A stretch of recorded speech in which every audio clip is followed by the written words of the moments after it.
પોતાના હાથમાં બેંકના કાગળો લઈને સવારના 11 વાગ્યે એક વૃદ્ધ વ્યક્તિ બેંકની અંદર આવ્યો। એમણે ખૂબ સાદા કપડાં પહેર્યા હતા અને અંદર આવતા જ ત્યાં હાજર રહેલા તમામ ગ્રાહકો અને બેંકના કર્મચારીઓ એને વિચિત્ર નજરે જોવા લાગ્યા। એ વૃદ્ધ વ્યક્તિનું નામ રમેશભાઈ હતું અને એના એક હાથમાં લાકડી હતી અને બીજા હાથમાં બેંકના કાગળો હતા।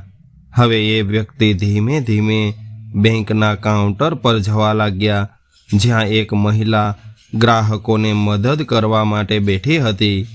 એ મહિલાનું નામ ગીતા હતું। રમેશભાઈ ધીમે ધીમે ગીતા પાસે ગયા। એ સમયે બેંકની અંદર હાજર રહેલા દરેક વ્યક્તિ રમેશભાઈ તરફ જોઈ રહ્યા હતા। રમેશભાઈએ ગીતા પાસે જઈને ખૂબ નમ્ર સ્વરમાં એવું કહ્યું કે મેડમ, મારા એકાઉન્ટમાં થોડી પ્રોબ્લેમ છે, એટલે તમે થોડી તપાસ કરો ને। આવું કહીને એમણે પોતાની પાસે રાખેલા બધા જ કાગળો ગીતાને આપ્યા। ત્યારે ગીતાએ રમેશભાઈ તરફ જોયું તો એણે ખૂબ સાદા કપડાં પહેર્યા હતા, એટલે રમેશભાઈને જોઈને ગીતાને આશ્ચર્ય થયું।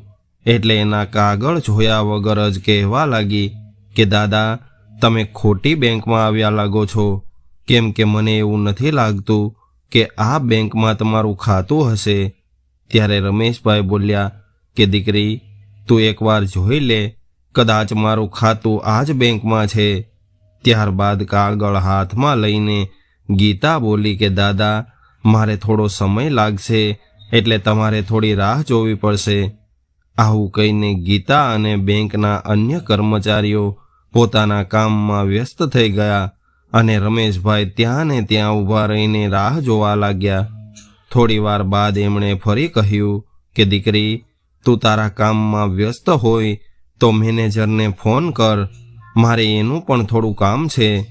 ત્યારે ગીતાએ બેંકના મેનેજરની કેબિનમાં ફોન કર્યો અને ફોન પર મેનેજરને એવું કહ્યું કે સાહેબ, એક વૃદ્ધ વ્યક્તિ તમને મળવા માંગે છે, શું હું એને તમારી પાસે મોકલું કે નહીં?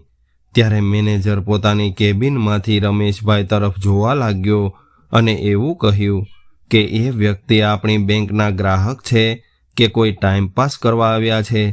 ત્યારે ગીતાએ જવાબ આપ્યો કે સર, મને તો કંઈ ખબર નથી, પરંતુ એ તમને મળવાની વાત કરી રહ્યા છે। ત્યારે મેનેજર બોલ્યો કે મારી પાસે આવા લોકોને મળવા માટે સમય નથી હોતો, એટલે તું એને વેઇટિંગ એરિયામાં બેસવાનું કહી દે, થોડા સમય પછી તેઓ જાતે જ અહીંથી નીકળી જશે। ત્યારબાદ ગીતાએ મેનેજરની વાત માની લીધી અને રમેશભાઈને એવું કહ્યું કે દાદા, તમે ત્યાં વેઇટિંગ એરિયામાં બેસો, થોડા સમય પછી મેનેજર સાહેબ ફ્રી થઈ જશે, ત્યારે તમે એને મળી શકશો। હવે રમેશભાઈ ધીમે ધીમે વેઇટિંગ એરિયા તરફ આગળ વધ્યા અને ખૂણામાં રાખેલી ખુરશી પર બેસી ગયા। બેંકની અંદર હાજર રહેલા બધા જ લોકો હજુ પણ રમેશભાઈ તરફ જોઈ રહ્યા હતા, કેમ કે આ બેંકમાં શ્રીમંત અને સૂટ પહેરનારા લોકો જ આવતા હતા। આવી પરિસ્થિતિમાં સામાન્ય કપડામાં આવેલા રમેશભાઈ બધાના આકર્ષણનું કેન્દ્ર બન્યા હતા। લોકો એના વિશે અલગ અલગ પ્રકારની વાતો કરતા હતા। કેટલાક લોકો એને ભિખારી સમજી રહ્યા હતા, તો કેટલાક લોકો એવું કહેતા કે શું આવા લોકોનું પણ આ બેંકમાં ખાતું હશે? વેઇટિંગ એરિયામાં બેસેલા રમેશભાઈ પણ આ બધી વાતો સાંભળી રહ્યા હતા, પરંતુ એમણે કોઈ પણ વાત પર ધ્યાન ન આપ્યું અને તેઓ પોતાનો વારો આવે એની રાહ જોવા લાગ્યા। ત્યારે જ બેંકનો એક કર્મચારી, જેનું નામ પવન હતું, એ બહારથી બેંકમાં આવ્યો અને એ વેઇટિંગ એરિયામાં પહોંચ્યો।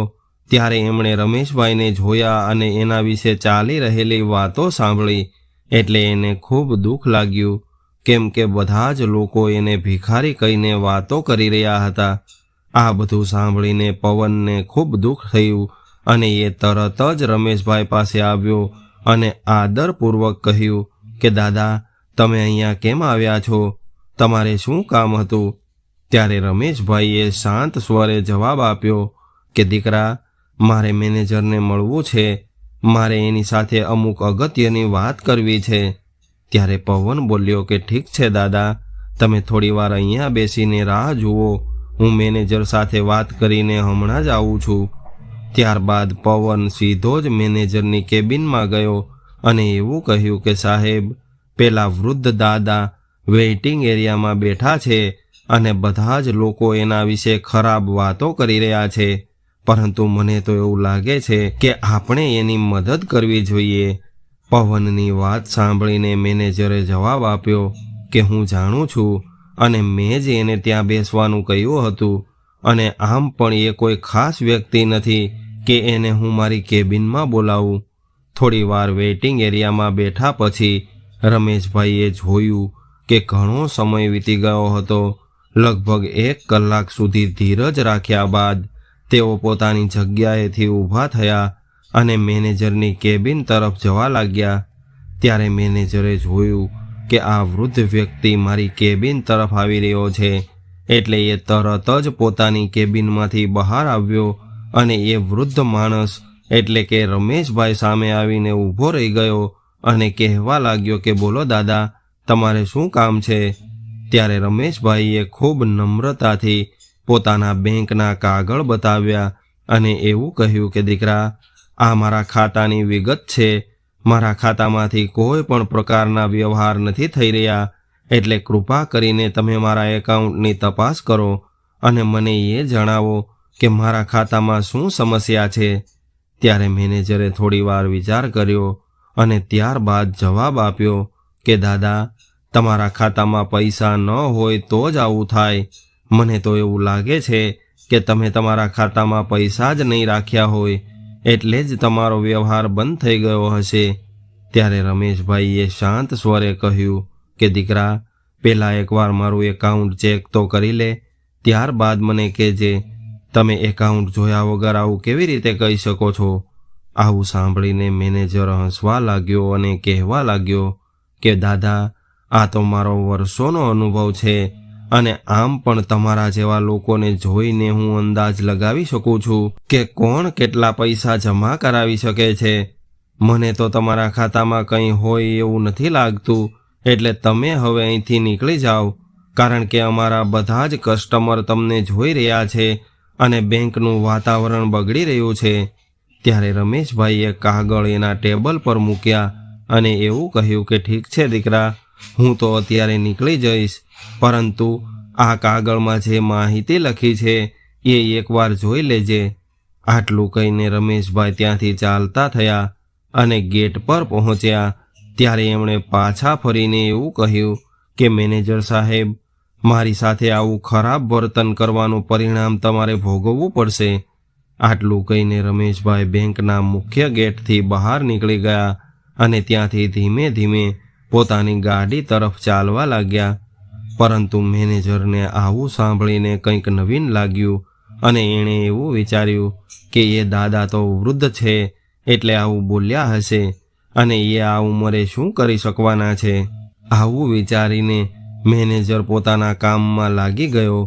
અહીંયા ટેબલ પર પડેલા કાગળ, જેમાં એ વૃદ્ધ વ્યક્તિના બેંકની વિગત હતી, આ બધું પવનના ધ્યાન પર આવ્યું અને પવને એ કાગળ ત્યાંથી લઈ લીધા અને એના કોમ્પ્યુટરના સર્વરમાં લોગિન કરીને એ કાગળમાં આપેલી માહિતીના આધારે તપાસ કરવાનું શરૂ કર્યું અને એણે રમેશભાઈના એકાઉન્ટના જૂના રેકોર્ડની તપાસ કરી તો એ આશ્ચર્યચકિત થઈ ગયો, કેમ કે એને એ જાણવા મળ્યું હતું કે આ વૃદ્ધ વ્યક્તિ બીજું કોઈ નહીં પરંતુ આ બેંકના માલિક હતા, કારણ કે બેંકના મોટા ભાગના શેર એના નામે હતા.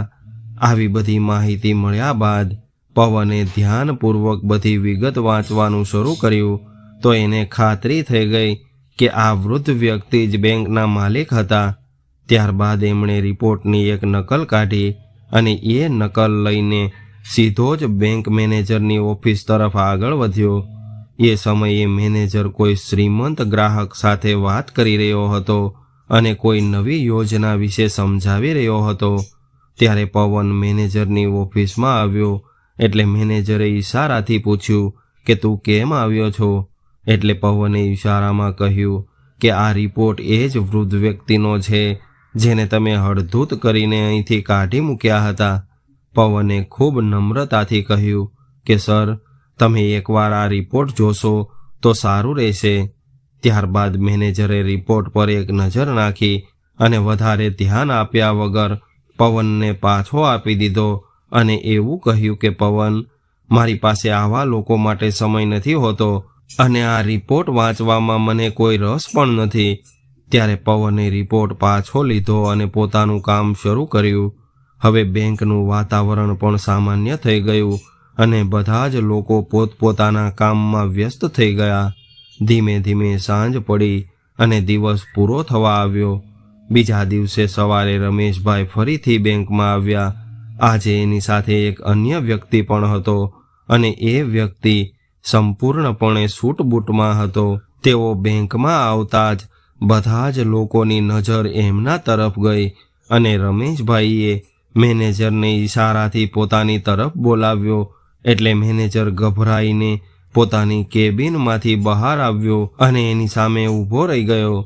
ત્યારે રમેશભાઈએ મેનેજરને એવું કહ્યું કે મેનેજર સાહેબ, મેં તમને કહ્યું હતું કે તમારા આવા વ્યવહારના લીધે તમને તકલીફ પડશે. ગઈકાલે તમે મારી સાથે જેવું વર્તન કર્યું હતું એવું વર્તન કોઈ પણ વ્યક્તિ માટે અસહ્ય હતું. એટલે હવે તમે તમારી સજા ભોગવવા માટે તૈયાર થઈ જાઓ. આવું સાંભળીને મેનેજર થોડો ગભરાઈ ગયો, પરંતુ એ વિચારવા લાગ્યો કે આખરે આ વૃદ્ધ વ્યક્તિ મને શું સજા આપવાનો છે. ત્યારે રમેશભાઈ બોલ્યા કે મેનેજર સાહેબ, તમને આજથી આ બેંકના મેનેજરના પદ પરથી હટાવવામાં આવ્યા છે અને તમારી જગ્યાએ આ જ બેંકમાં કામ કરી રહેલા પવનને મેનેજર બનાવવામાં આવ્યો છે. એટલે હવે તમારે અહીંયા નોકરી કરવી હોય તો એક સામાન્ય કર્મચારી તરીકે કામ કરવું પડશે. આવું સાંભળીને મેનેજર નારાજ થઈ ગયો અને ગુસ્સો કરીને કહેવા લાગ્યો કે મને આવી રીતે મેનેજરના પદ પરથી દૂર કરવાવાળા તમે કોણ છો? ત્યારે રમેશભાઈએ શાંત સ્વરે જવાબ આપ્યો કે હું એક રીતે આ બેંકનો માલિક છું, કારણ કે આ બેંકના 60% શેર મારા નામે છે. એટલે કદાચ હું ઈચ્છું તો હું તમને હટાવી પણ શકું છું અને તમારી જગ્યાએ બીજાને બેસાડી પણ શકું છું. આવું સાંભળીને બેંકમાં હાજર રહેલા તમામ કર્મચારીઓ અને ગ્રાહકો કે જેઓ ગઈકાલે પણ બેંકમાં હાજર હતા અને આજે પણ હાજર હતા, તેઓ આશ્ચર્યચકિત થઈ ગયા અને બધાની આંખો રમેશભાઈને જોઈ રહી હતી. ત્યારબાદ રમેશભાઈની સાથે આવેલા વ્યક્તિએ એનો બેગ ખોલ્યો અને એમાંથી એક કાગળ કાઢ્યો. આ કાગળ પવનના પ્રમોશનનો હતો, જેમાં એને બેંક મેનેજર બનાવવાનો ઓર્ડર લખવામાં આવ્યો હતો.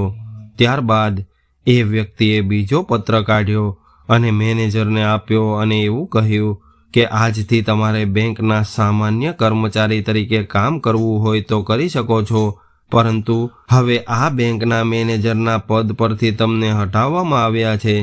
આવું સાંભળીને મેનેજર ડરી ગયો અને એના શરીરે પરસેવો આવી ગયો. એટલે એ તરત જ રમેશભાઈ પાસે માફી માંગવા લાગ્યો. પરંતુ રમેશભાઈએ એવું કહ્યું કે મેનેજર સાહેબ, તમે શા માટે માફી માંગી રહ્યા છો અને હું તમને શા માટે માફ કરું? તમે મારી સાથે જેવી રીતે ખરાબ વર્તન કર્યું હતું એ આ બેંકના નિયમ વિરુદ્ધ હતું. શું તમે ક્યારેય બેંકના નિયમો વાંચ્યા છે? આ બેંકનો એક નિયમ છે કે અહીંયા અમીર અને ગરીબ વચ્ચે કોઈ પણ પ્રકારનો ભેદભાવ રાખવામાં નહીં આવે. રમેશભાઈએ આગળ કહ્યું કે આ બેંકની સ્થાપના મારા દ્વારા કરવામાં આવી હતી અને મેં તો પહેલાથી જ સ્પષ્ટતા કરી હતી કે આ બેંકમાં કોઈ પણ વ્યક્તિ સાથે ક્યારેય ભેદભાવ કરવામાં નહીં આવે. જો કોઈ કર્મચારી આવું કરશે તો એની સામે કડકમાં કડક કાર્યવાહી કરવામાં આવશે. રમેશભાઈએ આવું કડક અવાજે કહ્યું કે હું ફક્ત તમારા પર દયા કરી રહ્યો છું અને તમને કામ કરવા માટે સક્ષમ છોડી રહ્યો છું, અન્યથા હું તમને મારી બેંકમાંથી દૂર પણ કરી શકું છું. ત્યારબાદ રમેશભાઈ આગળ બોલ્યા કે આ પવન જે આપણી બેંકમાં કામ કરતો હતો, જેની પાસે કંઈ ન હોવા છતાં પણ એણે આવીને મને પૂછ્યું હતું અને મને મદદ કરવાનો પ્રયાસ કર્યો હતો, એટલે એ જ મેનેજરના પદને લાયક છે, કારણ કે એ ગ્રાહકોને સારી રીતે સમજી શકે છે. એ ગ્રાહકોના કપડાં જોઈને એને જજ નથી કરતો, ત્યારબાદ રમેશભાઈએ ગીતાને બોલાવી અને ઠપકો આપ્યો અને એવું કહ્યું કે જો હું અહીંયા આવ્યો ત્યારે જ તમે મને મદદ કરી દીધી હોત તો મારે મેનેજર પાસે જવાની ફરજ ન પડી હોત. એટલે આજ પછી આ વાતનું ધ્યાન રાખજો કે કોઈ પણ વ્યક્તિ બેંકની અંદર આવે તો એને એના કપડાં જોઈને ઓળખવાની ભૂલ ન કરતા, પરંતુ એની સમસ્યા સમજવાની કોશિશ કરજો અને શાંતિથી સમાધાન કરજો. કદાચ તમે મને યોગ્ય રીતે સાંભળ્યો હોત તો મારે મેનેજર પાસે જવાની ફરજ ન પડી હોત અને મારું અપમાન ન થયું હોત. ત્યારે ગીતાએ હાથ જોડીને માફી માગી અને એવું કહ્યું કે સાહેબ, મને માફ કરો, મેં ખૂબ મોટી ભૂલ કરી છે, પરંતુ હવે હું તમને વચન આપું છું કે આવી ભૂલ ક્યારેય નહીં કરું. ત્યારબાદ રમેશભાઈ ત્યાંથી જવા માટે નીકળી ગયા, પરંતુ જતી વખતે એમણે બધા જ કર્મચારીઓને એવું કહ્યું કે તમારે પવન પાસેથી ઘણું બધું શીખવાની જરૂર છે અને તમે એની પાસેથી જેટલું શીખી શકો એટલું શીખવાની કોશિશ કરજો. એ જ તમારા ભવિષ્ય માટે સારું રહેશે અને હું પણ સમય પર મારા માણસોને અહીંયા મોકલતો રહીશ જે તમારા વર્તનમાં સુધારો લાવવામાં મદદ કરશે. આટલું કહીને રમેશભાઈ ત્યાંથી નીકળી ગયા અને એના ગયા બાદ બેંકનું વાતાવરણ સંપૂર્ણપણે બદલાઈ ગયું. બધા જ કર્મચારીઓ વિચારવા લાગ્યા કે હવે અમારે યોગ્ય રીતે કામ કરવું પડશે, નહીતર આવનારા સમયમાં આપણો વારો પણ આવી શકે છે. રમેશભાઈની આવી કડકાઈ સમગ્ર વિસ્તારમાં ચર્ચાનો વિષય બની ગઈ હતી. મોટાભાગના માલિકો એની બેંકો ખોલીને જતા રહે છે અને સંચાલકો અથવા તો કર્મચારીઓ પાછળથી શું કરી રહ્યા છે એનાથી એને કોઈ ફરક નથી પડતો. પરંતુ રમેશભાઈએ માત્ર પોતાની ફરજ નિભાવી એટલું જ નહીં, પરંતુ બેંક કર્મચારીઓને પણ એક પાઠ ભણાવી દીધો હતો. તો મિત્રો, રમેશભાઈ અને પવન વિશે તમારો શું અભિપ્રાય છે? આ બંને વિશે તમે શું વિચારો છો? તમારો અભિપ્રાય અમને કોમેન્ટ બોક્સમાં લખીને જરૂર કહેજો. જો તમને વિડીયો પસંદ આવ્યો હોય તો લાઈક, શેર અને નવા હોય તો ચેનલને સબસ્ક્રાઈબ જરૂરથી કરજો. હર હર મહાદેવ.